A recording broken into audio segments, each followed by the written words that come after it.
नमस्कार विद्यार्थी मित्रांनो, आजच्या या व्हिडिओमध्ये आपण अत्यंत महत्त्वाचा असा टॉपिक कव्हर करून घेणार आहोत जो 5वी पासून ते 10वी 12वी पर्यंत परीक्षेमध्ये हमखास विचारला जाणारा हा प्रश्न प्रकार आहे।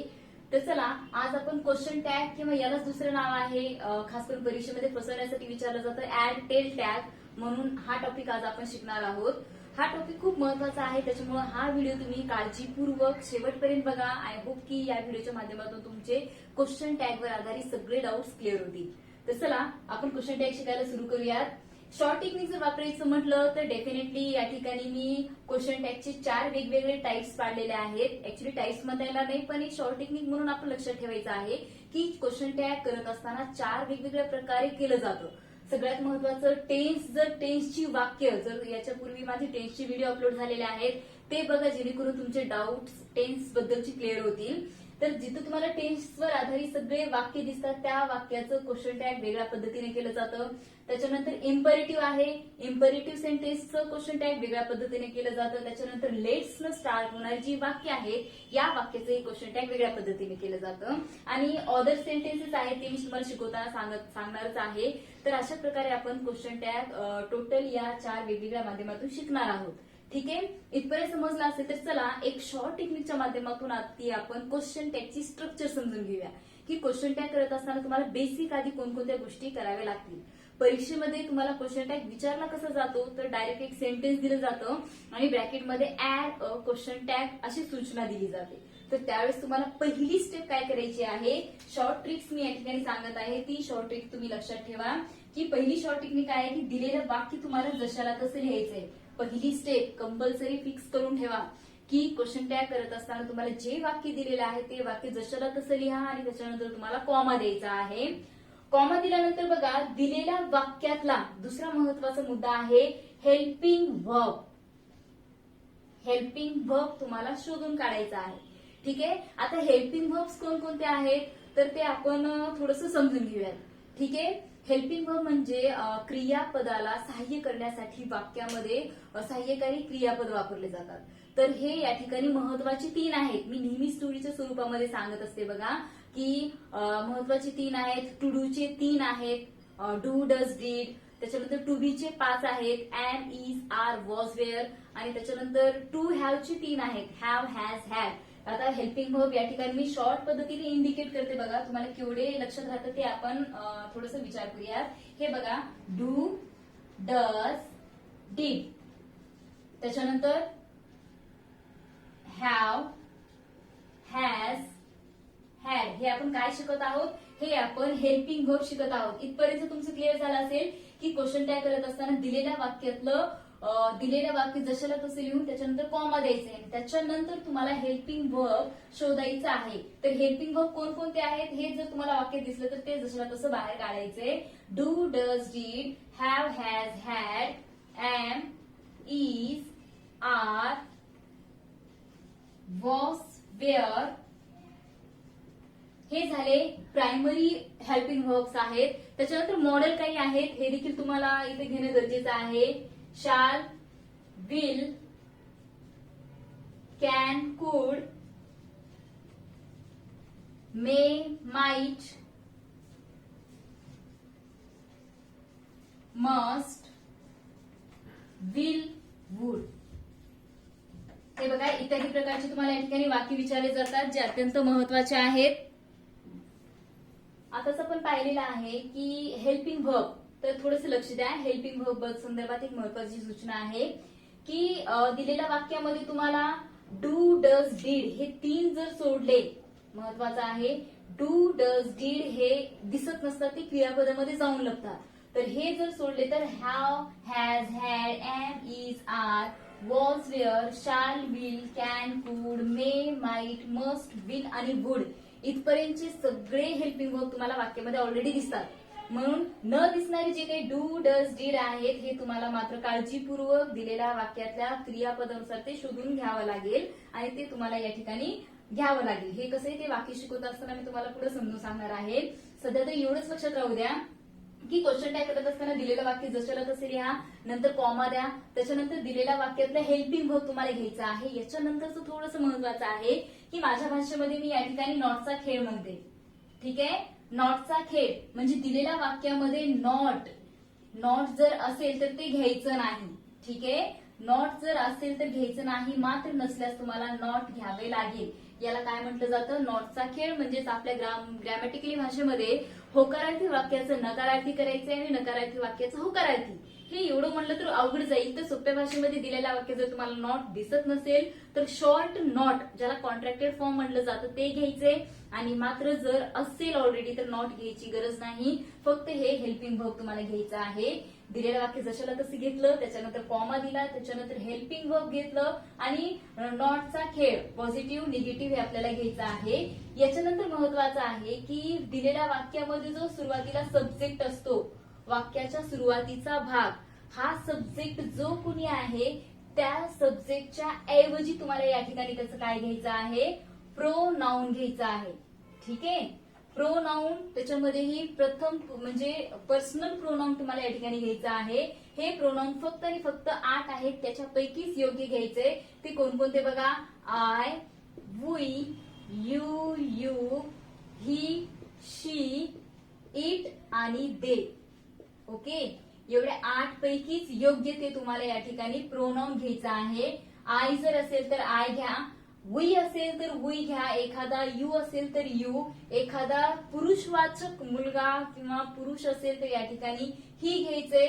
स्त्रीलिंग दाखवत असेल तर शी घ्यायचं आहे. एखादा निर्जीव असेल किंवा एखादा अॅनिमल सिंग्युलर असेल तर इट घ्या. आणि दे जर घ्यायचं असेल तर सुरुवातीला सब्जेक्टच्या ठिकाणी जर एखादं अनेकवचनी सजीव असेल किंवा निर्जीव असेल तर त्यांच्यासाठी त्या ठिकाणी दे घ्यायचं आहे. आणि सगळ्यात शेवटी क्वेश्चन मार्क. तर चला, आज आपण सुरुवातीला पहिली स्टेप आहे क्वेश्चन टॅगची की स्ट्रक्चर समजून घ्या. क्वेश्चन टॅग करत असताना तुम्हाला दिलेलं वाक्य जशाला तसे लिहायचं आहे, त्याच्यानंतर कॉमा द्यायचा आहे, त्याच्यानंतर वाक्यातला हेल्पिंग वर्ब जर तुम्हाला दिसत असेल तर तो घ्या आणि मात्र नसेल तर डू, डज, डीड यापैकी योग्य रूप तुम्हाला या ठिकाणी घ्यायचं आहे. नॉटचा खेळ, वाक्यात नॉट जर असेल तर घेऊ नका, मात्र नसल्यास शॉर्ट नॉट किंवा कॉन्ट्रॅक्टेड फॉर्म तुम्हाला घ्यायचा आहे. आणि त्याच्यानंतर वाक्यातलं सब्जेक्ट नुसार तुम्हाला योग्य तो प्रोनाउन या 8 पैकी घ्यायचा आणि शेवटी क्वेश्चन मार्क द्यायचा आहे. हा स्ट्रक्चर जी आहे ती या टेन्स साठी महत्वाची आहे. टेन्सच्या प्रकाराची वाक्य करण्यासाठी या ठिकाणी आपण ही स्ट्रक्चर बघणार आहोत. चला परत एकदा ही शॉर्ट स्ट्रक्चर आपण आपल्या स्क्रीनवरती डिस्प्ले करूयात आणि याच्यावर आधारित जे काही एक एक प्रकार आहेत ते आपण क्वेश्चन टॅग वाक्याच्या आधारे करायला शिकणार आहोत. तर पहिला प्रकार आपण अभ्यासणार आहोत टेन्सवर आधारित जे सेंटेन्स आहे त्याचं क्वेश्चन टॅग कसं करायचं. चला, सर्वात सुरुवातीला आपण क्वेश्चन टॅग करत असताना सगळ्यात पहिला जो काही टप्पा आहे टेन्सवर आधारित जे वाक्य आहे त्याचं क्वेश्चन टॅग करायला शिकणार आहोत. तर पहिलं वाक्य या ठिकाणी तुम्ही लिहून घ्यायचं आहे की समजा या ठिकाणी पहिलं वाक्य या ठिकाणी आहे राम प्लेज क्रिकेट. हे पहिलं वाक्य आहे. या ठिकाणी राम प्लेज अ क्रिकेट असं वाक्य दिलेलं आहे आणि तुम्हाला प्रश्न विचारलेला आहे, सूचना दिलेली आहे ऍड अ टेल टॅग. असं जर तुम्हाला प्रश्न विचारला असेल तर एकदम सोपा आहे. आपला पहिला फॉर्म्युला काय आहे की दिलेलं वाक्य तुम्हाला जशाला तसं लिहायचंय. तर ओके, या ठिकाणी मी उत्तर लिहित आहे रामसाठी Ram plays cricket, Ram plays cricket comma दिला. याच्यानंतर थोडा आठवण्याचा प्रयत्न करा. याच्यानंतर काय होतं की दिलेल्या वाक्यातलं हेल्पिंग वर्ब तुम्हाला शोधून काढायचे. तर माझ्यामध्ये मला तर या ठिकाणी वाक्यामध्ये हेल्पिंग वर्ब दिसत नाहीये, तर त्या ठिकाणी हेल्पिंग वर्ब या ठिकाणी असतं ते दिसत नाही म्हणजे डेफिनेटली या क्रियापदामध्ये ते लपलेलं आहे. क्रियापदामध्ये कोण लपलेलं आहे? या क्रियापदाच्या शेवटी यस आहे म्हणजे डू, डज, डीड याच्यापैकी कोणतं क्रियापद सहाय्यकारी क्रियापद असेल तर डज आहे. त्या डजला तुम्ही या ठिकाणी बाहेर काढायचं आहे डज. ठीक आहे, Ram plays cricket comma does. आता नॉट आहे का या ठिकाणी? नाही, म्हणून मी या ठिकाणी शॉर्ट नॉट म्हणजे कॉन्ट्रॅक्टेड फॉर्म घेतलेला आहे डझंट. इथपर्यंत समजलं? दिलेलं वाक्य जशाला तसं घेतलं, कॉमा दिला, वाक्यातला हेल्पिंग वर्ब घेतला, त्याला नॉट लावलेला आहे डझंट. राम हा मुलगा आहे म्हणून त्याच्यासाठी प्रोनाउन ही येतं आणि शेवटी क्वेश्चन मार्क. अशा प्रकारे आपलं वाक्य क्लिअर झालेलं आहे. म्हणजे सगळ्यात महत्वाचं काय आहे, दिलेलं वाक्य जशाला तसं लिहून कॉमा द्या. आता तुमच्या डोक्यात किंवा मनामध्ये तुम्हाला डाऊट आला असेल की हे डज कधी घ्यायचं, डीड कधी घ्यायचं, तर शॉर्ट टेक्निक सोपी सांगते बघा. या ठिकाणी कोणते 3 क्रियापद, सहाय्यकारी क्रियापद आपल्याला दिसत नाहीत? डू, डज आणि डीड हे एखाद्या क्रियापदामध्ये लपलेले आहेत. कसं ओळखायचं? तर एकदम सोपं आहे. समजा एखादं क्रियापद मी या ठिकाणी घेते, प्लेस घेऊयात आपण. प्ले नावाच्या क्रियापदामध्ये जर डू गेला तर या ठिकाणी काहीच दिसत नाही, त्याचं मेन रूप जशाला तसं राहतं, ते म्हणजे प्ले. आता समजा डज जर एखाद्या क्रियापदामध्ये लपला, समजा प्ले मध्ये लपलेला आहे, तर डज जर लपला असेल तर त्याचं शेवटचं यस आपल्याला या ठिकाणी दिसतं, ते म्हणजे प्लेस. प्लेस असेल तर इनडायरेक्टली कोण लपलेला आहे मध्ये? डज. आणि डीड जर लपलेला असेल तर क्रियापदाच्या शेवटी तुम्हाला ईडी तर दिसतं किंवा क्रियापदाचं दुसरं रूप तुम्हाला ओळखता यायला पाहिजे. तर या ठिकाणी ईडी आहे म्हणजे कोण आहे? डीड. अशा प्रकारे तुम्ही डू, डज, डीड, सॉरी तर डीड घेणार नाही मी या ठिकाणी. या ठिकाणी आपल्याला प्ले मध्ये जर डीड लपलेला असेल तर त्याचं काय होतं या ठिकाणी? प्लेड. म्हणजे थोडंसं लक्ष द्या नीट, या ठिकाणी लक्ष द्या. दिलेल्या वाक्यामध्ये जर तुम्हाला या ठिकाणी काहीच दिसत नसेल तर कोण लपलेला आहे? डू. त्या क्रियापदाच्या शेवटी जर यस असेल तर डज लपलेला आहे आणि ईडी जर असेल तर डीड लपलेलं असतं. ते तुम्ही फाइंड आउट करून ते तुम्ही बाहेर काढू शकता. ठीक आहे. आता या वाक्यामध्ये प्लेस म्हणजे ऑटोमॅटिकली डज आलेला आहे. तर चला आता आपण याच पद्धतीनं दुसरं वाक्य आपण सोडवण्याचा प्रयत्न करूयात. दुसरं वाक्य तुम्ही लिहून घ्या आणि त्याचं ते देखील क्वेश्चन टॅग करण्याचा प्रयत्न करा. सीमा रॅन फास्ट. सीमा रॅन फास्ट याचं वाक्य करत असताना रॅन हे V2 आहे, म्हणून याचं उत्तर कसं येईल? मी दिलेलं वाक्य जशाला तसं लिहिते. सीमा रॅन फास्ट, कॉमा दिला. आता रॅन म्हणजे क्रियापदाचं दुसरं रूप. क्रियापदाचं दुसरं रूप म्हणजे कोण आहे? डीड असं ऑलरेडी. डीड घेतलेला आहे, इथं नॉट नाही म्हणून त्याचं शॉर्ट रूप घेतलेला आहे didn't. Seema ran fast, comma didn't. Seema मुलगी आहे म्हणून तिच्यासाठी या ठिकाणी शी घेतलेला आहे आणि शेवटी क्वेश्चन मार्क. ठीक आहे. चला पुढचं आणखी एखादं वाक्य घेऊयात.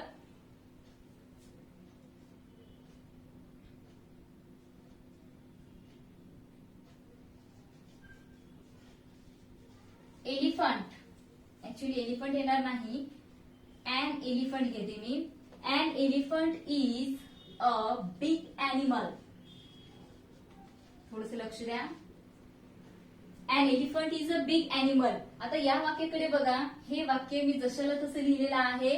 ठीक आहे. हे बघा मी या ठिकाणी खाली लिहत आहे.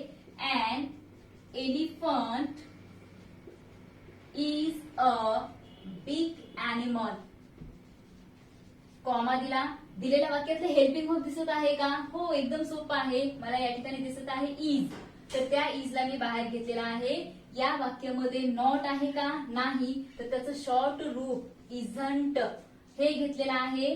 इझंट आणि ॲन एलिफंट येणार नाही. ॲन एलिफंट हा प्राणी आहे. एखादा एकवचनी प्राणी जर आला तर तुम्हाला त्याऐवजी इट घ्यायचा आहे. हे या ठिकाणी इट येतं. तिन्ही प्रकारचे वाक्य वेगवेगळे आहेत. ते वाक्य लिहून घ्या आणि रिव्हिजन करून तुम्ही समजून घ्यायचं आहे. हळूहळू प्रॅक्टिसनं तुम्हाला क्वेश्चन टॅग देखील करणं सोपं जाईल. याच्यावर आधारित आपण दुसरे आणखी परत वाक्य करणार आहोत, ते आपण अभ्यासूयात. चला तुम्हाला प्रॅक्टिससाठी मी आणखी काही वाक्य देते. त्या वाक्याच्या आधारे तुम्हाला क्वेश्चन टॅग करता येतं का बघूयात. हा क्वेश्चन टॅग आपला टेन्सवर आधारित सगळे जे काही वाक्य विचारली जातात त्याचा आपण क्वेश्चन टॅग करत आहोत. चला पुढचं वाक्य लिहून घ्या आता.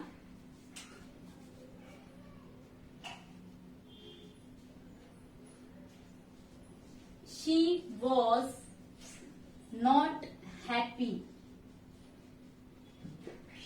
शी वॉज नॉट हॅपी प्रॅक्टिससाठी घ्या, नंतर लगेच मी तुम्हाला समजून सांगते.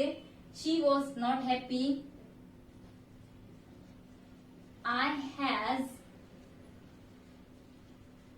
I has worked hard.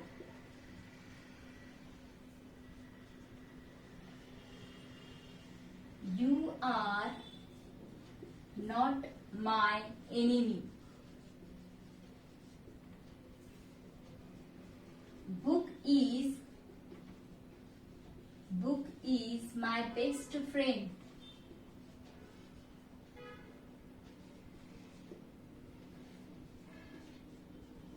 Trees help us. बघा 5 प्रकारची वाक्य मी तुम्हाला दिलेले आहेत आणि तुम्ही याचं क्वेश्चन टॅग करू शकताय. याचं क्वेश्चन टॅग करत असताना मी तर आता एक स्टेप ऑलरेडी माझी पूर्ण झालेली आहे की दिलेलं वाक्य मी जशाला तसं लिहिलेलं आहे आणि याच ठिकाणी त्याचं उत्तर ऍड करणार आहे. तर बघा शी वॉज नॉट हॅपी जशाला तसं लिहून मी कॉमा दिलेला आहे. या वाक्यातलं हेल्पिंग वर्ब शोधा. चला शोधायला सुरुवात करूयात. हे बघा या ठिकाणी आहे वॉज आहे म्हणून मी जशाला तसं वॉज घेईन.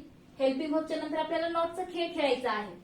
तर नॉट इथं ऑलरेडी दिसते. थँक गॉड की मग आता नॉट घ्यायची गरज नाही म्हणून डायरेक्ट काय येईल वॉज आणि शी साठी आपल्याला जशाला तसं ही शी इट पैकी शी घ्यायचं आहे. अशा प्रकारे आपलं पहिलं वाक्य झालं. या ठिकाणी आय हॅज येणार नाही सॉरी आय हॅव येईल. I have worked hard. Okay I have worked hard comma दिलेला आहे. आता ऑलरेडी मला हॅव दिसत आहे म्हणून मी या ठिकाणी हॅव घेतलेला आहे. तर आता थोडंसं लक्ष द्या दिलेल्या वाक्यामध्ये नॉट आहे का नाही. नॉट जर घ्यायचं असेल तर त्याचं शॉर्ट नॉट ओ कट करायचं आणि त्याचं अपॉस्ट्रॉफ तुम्हाला घ्यायचंय.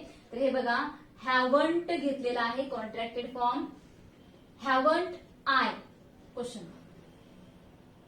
You are not my enemy जशाला तसं लिहिलं कॉमा दिला. आर दिसत आहे आर घ्या. नॉट आहे ऑलरेडी म्हणून नॉट घ्यायची गरज नाही. Are you question mark. Book is my best friend दिलेलं वाक्य जशाला तसं लिहिलेलं आहे. कॉमा दिलेला आहे. हेल्पिंग वर्ब दिसत आहे इज. इज घ्या. नॉट नाही म्हणून शॉर्ट नॉट. इजंट. बुक हे कसं आहे बुक निर्जीव आहे आणि निर्जीव साठी आपण काय वापरतो इट हे वापरतो क्वेश्चन मार्क. आणि हे वाक्य बघा ट्रीज हेल्प अस दिलेलं वाक्य लिहून झाल्यानंतर कॉमा द्या. हेल्प हेल्प मध्ये कोण लपलेला आहे सांगू शकताय का. डू डज डीड पैकी काहीच दिसत नाही म्हणजे डू आहे. नॉट नाही म्हणून शॉर्ट नॉट घ्या. डोंट. आणि ट्रीज हे निर्जीव आहेत मात्र अनेक आहेत म्हणून अनेकासाठी काय घ्यायचं आहे दे घ्यायचं आहे. Don't they.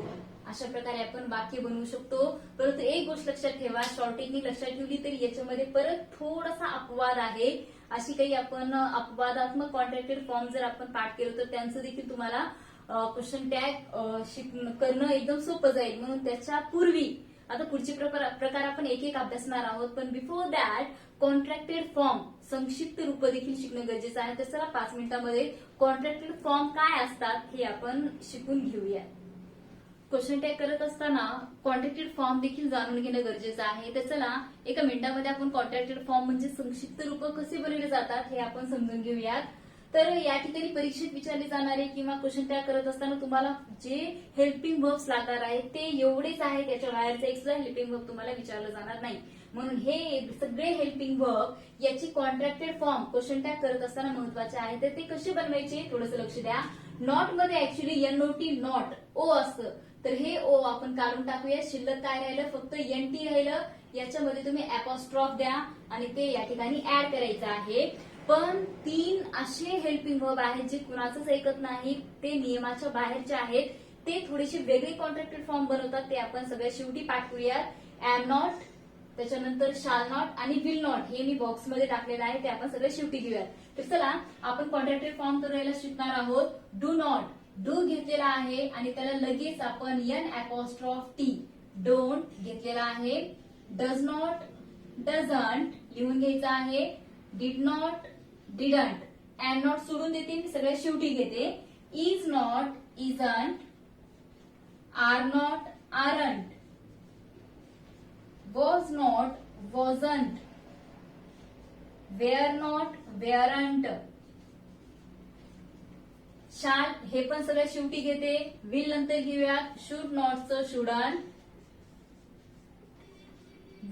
Would not wouldn't. May नॉटचं मेंट. मस्ट नॉटचं mustn't. Might not mightn't. Can नॉटचं कांट एकच एन घ्यायचं आहे आणि कुड नॉटचं कुडंट.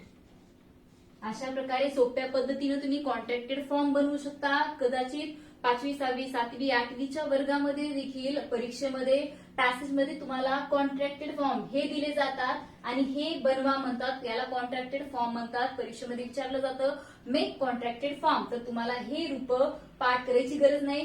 शॉर्ट टेक्निकच्या माध्यमातून तुम्ही समजून घ्या, तुम्हाला छानपैकी मार्क्स पडतील. तर चला हे सोप्या पद्धतीने तुम्ही काढून एकदा ओव्हर रिव्हिजन जर केलं तर सोपं जाईल. आता am not, actually am not म्हणल्यानंतर एम म्हणते यायला पाहिजे, परंतु तसं येत नाही. तर दिलेल्या वाक्यामध्ये क्वेश्चन टॅग करत असताना एम नॉट असेल तर त्याचं तुम्हाला आरंटच करायचं आहे. याला मी स्टार करते. ठीक आहे, दिलेल्या वाक्यामध्ये जर एम नॉट आलं तर तुम्हाला आरंट घ्यायचं आहे. शाल नॉट जर आलं तर याच्यासाठी तुम्हाला शांत घ्यायचं आहे. स्पेलिंग थोडीशी लक्ष द्या, याला देखील स्टार करते. आणि विल नॉट जर आलं तर वोंट घ्यायचं आहे. स्टार केलेले 3 फक्त पाठ करा, बाकीचे तुम्हाला सगळ्या सोप्या पद्धतीने पाठ करता येतील. हे 3 जर पाठ केले तर कॉन्ट्रॅक्टेड फॉर्म तुमचे ऑलरेडी झालेले आहेत. जर एम नॉट असेल तर आरंट घ्या, शाल नॉट असेल तर शांत घ्या आणि विल नॉट असेल तर वोंट घ्या. अशा प्रकारे आपण कॉन्ट्रॅक्टेड फॉर्म शिकलेला आहोत आणि याच्यावर आधारित क्वेश्चन टॅग वगैरे कसं करायचं हे आपण वाक्य घेऊयात. क्वेश्चन टॅग करत असताना ही काही अवघड वाक्य आहेत. या अवघड वाक्यांचं क्वेश्चन टॅग करणं एकदम सोपं आहे, ते आपण बघूयात. आताच आपण कॉन्ट्रॅक्टेड फॉर्म मध्ये अवघड कॉन्ट्रॅक्टेड फॉर्म पाठ केलेला आहोत. तर बघा, पहिल्या वाक्याचं क्वेश्चन टॅग करत असताना दिलेलं वाक्य जशाला तसं लिहिलं आणि याच्यानंतर कॉमा दिला. ओके, कॉमा दिल्यानंतर तुम्हाला काय करायचं, वाक्यामधलं हेल्पिंग वर्ब शोधायचे. हेल्पिंग वर्ब कोण आहे, एम आहे. तर आता एम जशाला तसं दिलेल्या वाक्यामध्ये जर एम आलं तर तुम्हाला त्या ठिकाणी काय घ्यायचं आहे, आरंट घ्यायचा आहे. आरंट राहिलेला भाग आय क्वेश्चन मार्क. हे समजलं असेल तुम्हाला. Smita will come tomorrow. आता दिलेल्या वाक्यामध्ये विल आलेला आहे, दिलेलं वाक्य जशाला तसं लिहिलं, नंतर कॉमा दिला. आता विल आणि पुढे नॉट नाही म्हणून विल नॉट घ्यावं लागेल मला. तर विल नॉट न घेता तुम्हाला त्याचं कॉन्ट्रॅक्टेड फॉर्म काय घ्यायचा आहे, वोंट घ्यायचा आहे. वोंट स्मिता शी मध्ये येते म्हणून वोंट शी. ओके, आणि तिसरंही तसंच वाक्य आहे, वी शाल ओव्हरकम. दिलेलं वाक्य जशाला तसं लिहा, कॉमा द्या. वाक्यामध्ये शाल आहे म्हणून या ठिकाणी काय घ्यायचंय, शाल नॉट न घेता डायरेक्ट शांत. शाल नॉटच्या ऐवजी शांत घ्यायचा आहे. शांत वी क्वेश्चन मार्क. दिलेल्या वाक्यामध्ये एम नॉट असेल तर आरंट आय घ्या, विल नॉट असेल तर वोंट घ्या आणि शाल नॉट असेल तर शांत तुम्हाला घ्यायचं आहे. ठीक आहे, आता हे समजलं असेल. आता लगेच आपण पुढचा प्रकार शिकणार आहोत की समजा दिलेल्या वाक्यामध्ये कधी कधी तुम्हाला आज्ञार्थी वाक्य विचारले जातात. तर पुढचा प्रकार आपला काय आहे, सेकंड क्वेश्चन टॅगचा प्रकार आहे आज्ञार्थी वाक्य.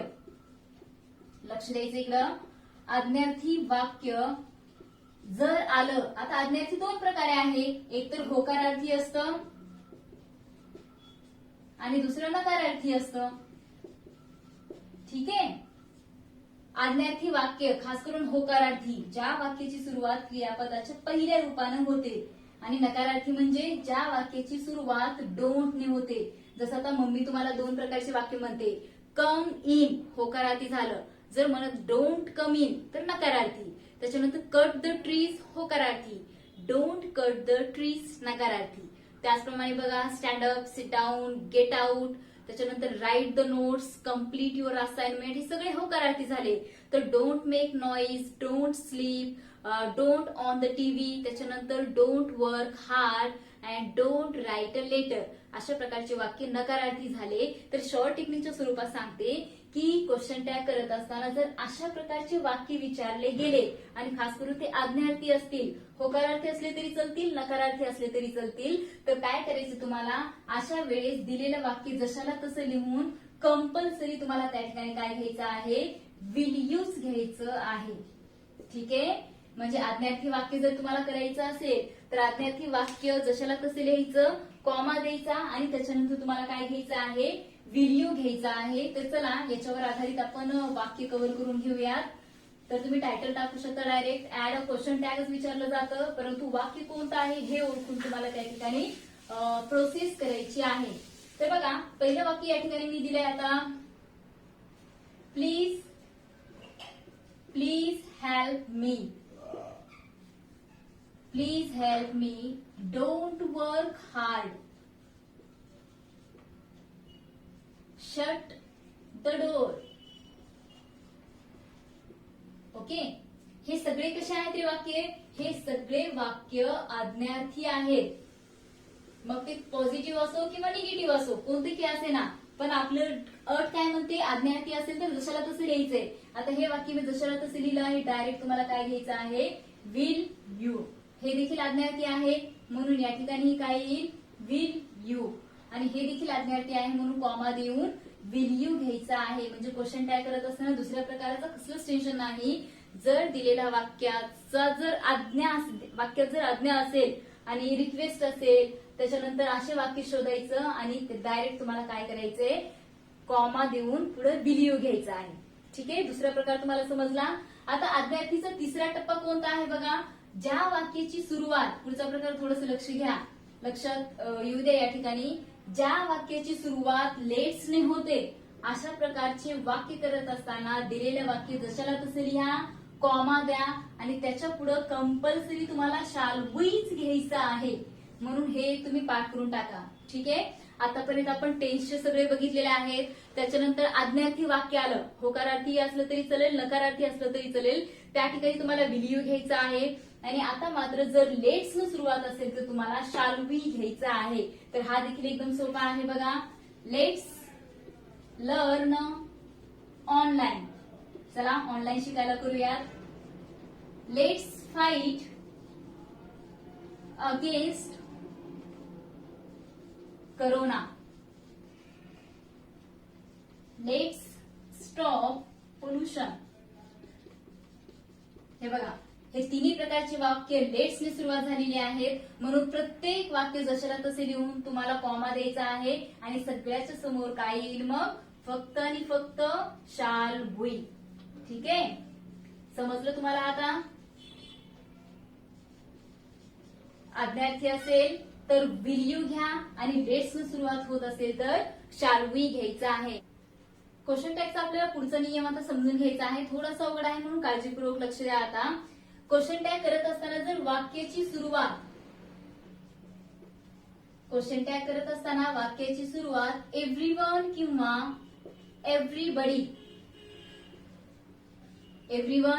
एव्हरीबडीने होत असेल तर दिलेलं वाक्य जशाला तसे लिहायचंय.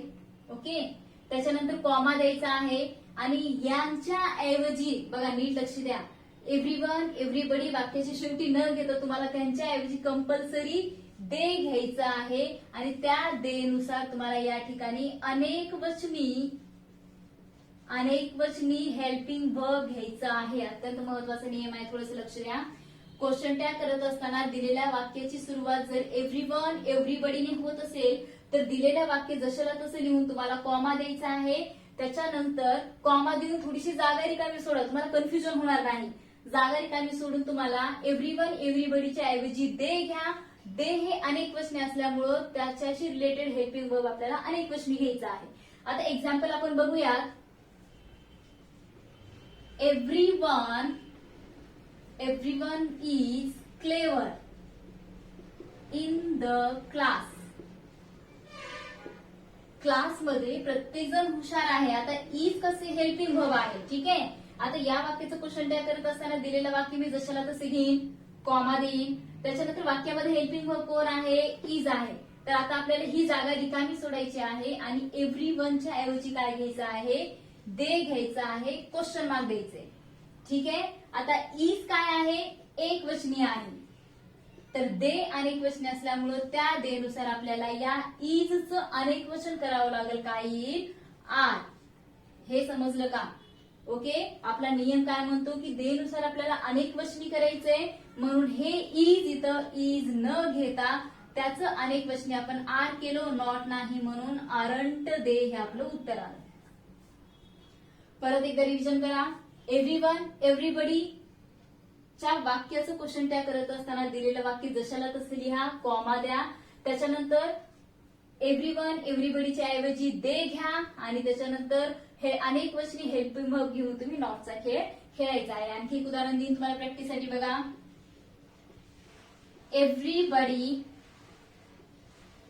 Everybody was dull. प्रत्येक जण ढ आहे तर दिलेलं वाक्य जशाला तसं लिहून कॉमा द्यायचंय. आता एव्हरीबडीच्या ऐवजी काय येईल, थोडीशी जागा सोडून दे येईल. ओके.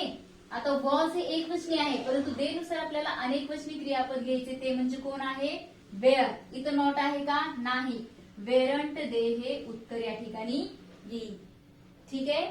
अशा प्रकारे तुम्ही एव्हरीवन एव्हरीबडी याच्याने सुरुवात होणाऱ्या वाक्याचं क्वेश्चन टॅग करत असताना एव्हरीवन एव्हरीबडी कट करून त्यांच्याऐवजी शेवटी काय घ्यायचं आहे, दे घ्या. दे हे अनेक वचने असल्यामुळे त्या दे नुसार तुम्हाला अनेक वचनी हेल्पिंग वर्ब तुम्हाला वापरायचा आहे. ठीक आहे. हा नियम समजल्यानंतर थोडंसं पुढे लक्ष द्या. आणखी पुढचा थोडासा नियम वेगळा आहे बघा. नो वन जर नोबडी, नो वन नोबडीने जे वाक्य सुरू होतात ते वाक्य देखील तसंच घ्यायचंय. या दोघांच्या ऐवजी तुम्हाला शेवटी दे वापरायचा आहे. ओके. आणि त्या दे नुसार तुम्हाला या ठिकाणी अनेक वचनी हेल्पिंग वर्ब घ्यायचा आहे. ठीक आहे. पण आता थोडंसं लक्ष द्या. हे एव्हरीवन एव्हरीबडी हे होकारार्थी आहेत, तर नो वन नोबडी मध्ये ऑलरेडी नो आहे, म्हणून अशा प्रकारच्या वाक्यामध्ये तुम्हाला नॉट घ्यायची गरज नाही. उदाहरणासाठी बघूयात आपण. No one is present today. आज कोणीही प्रेझेंट नाही असं वाक्य दिलेलं आहे. तर बघा, नो वन वाक्याची सुरुवात झालेली आहे, म्हणून वाक्याच्या शेवटी कॉमा द्या. त्याच्यानंतर वाक्यामध्ये नो वनच्या ऐवजी तुम्हाला काय घ्यायचं आहे, दे घ्या. दे घेतल्यानंतर अनेक वचनी इजचं अनेक वचन काय येईल, आर येईल. आता मला सांगा, या ठिकाणी नॉटचा खेळ खेळायची गरज आहे का, नाही. कारण नॉट ऑलरेडी या नो मध्ये आहे. म्हणजे दिलेल्या वाक्यामध्ये कॉमन जर नियम आपण लक्षात घेतला तर everyone everybody, no one nobody हे चार जर वाक्य याच्याने सुरुवात होत असतील तर सगळे वाक्य जशाला तसे लिहायचे. शेवटी कॉमा द्यायचा आणि थोडीशी जागा सोडून यांच्याऐवजी काय घ्यायचं, तुम्हाला सगळ्यात शेवटी दे घ्यायचा आहे. मात्र एव्हरीवन एव्हरीबडी असेल तर त्याच्यानुसार अनेक वचनी क्रियापद घेऊन नॉट तुम्हाला या ठिकाणी घ्यावं लागेल. आणि नो वन नोबडी मध्ये ऑलरेडी नॉट आहे, म्हणून याच्यानुसार अनेक वचनी क्रियापद घेताना इथं नॉट घ्यायची गरज नाही. तर ठीक आहे. याच्यावर आधारित काही वाक्य तुम्हाला स्क्रीनवर दिसत असतील आणि ते तुम्ही बघून तुम्ही अभ्यास करायचं आहे. अशा प्रकारे आपलं क्वेश्चन टॅग संपलेला आहे आणि स्क्रीनवर दिलेला अभ्यास तुम्ही पूर्ण करून घेऊ शकता. धन्यवाद.